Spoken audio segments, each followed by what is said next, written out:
ہوگا نا. اور میری گندگی میں وہ پیر صاحب کہتے تھے نا, مرید آیا, پیر صاحب میں نے دیکھا کہ آپ کی 10 انگلیاں شہد میں اور میری پخانے میں. پیر نے کہا یہی تو فرق ہے.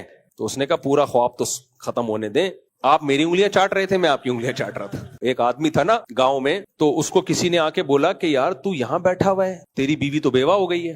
تو اس نے کہا بھائی میں جب زندہ ہوں تو میری بیوی بیوہ کیسے ہو گئی؟ اس نے کہا ابے بھائی دیکھ لے, تجھے تو گھر جانا چاہیے, تیری بیوی کیا ہو گئی ہے؟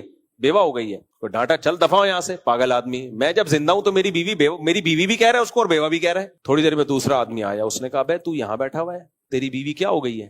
بیوہ ہو گئی. تھوڑا کم اسٹائل میں ڈانٹا, دفعہ ہو یہاں سے, شرم نہیں آتی جھوٹ بولتے ہوئے, میں جب زندہ ہوں تو بیوی کیسے بیوہ ہو گئی؟ پھر تیسرا بندہ آیا, بے تو یہاں بیٹھا ہوا ہے, کپڑے دھو رہا ہے, تیری بیوی بیوہ ہو. تو اب تھوڑا سا اس کو وہم ہونا شروع ہو گیا کہ شاید بیوہ ہو گئی. ہنس دیا کہ جاؤ یار تم لوگ مذاق کر رہے ہو نا تم لوگ میرے ساتھ. چوتھا آیا, یار غفار تجھے کسی نے بتایا نہیں کہ تیری بیوی بیوہ ہو گئی ہے؟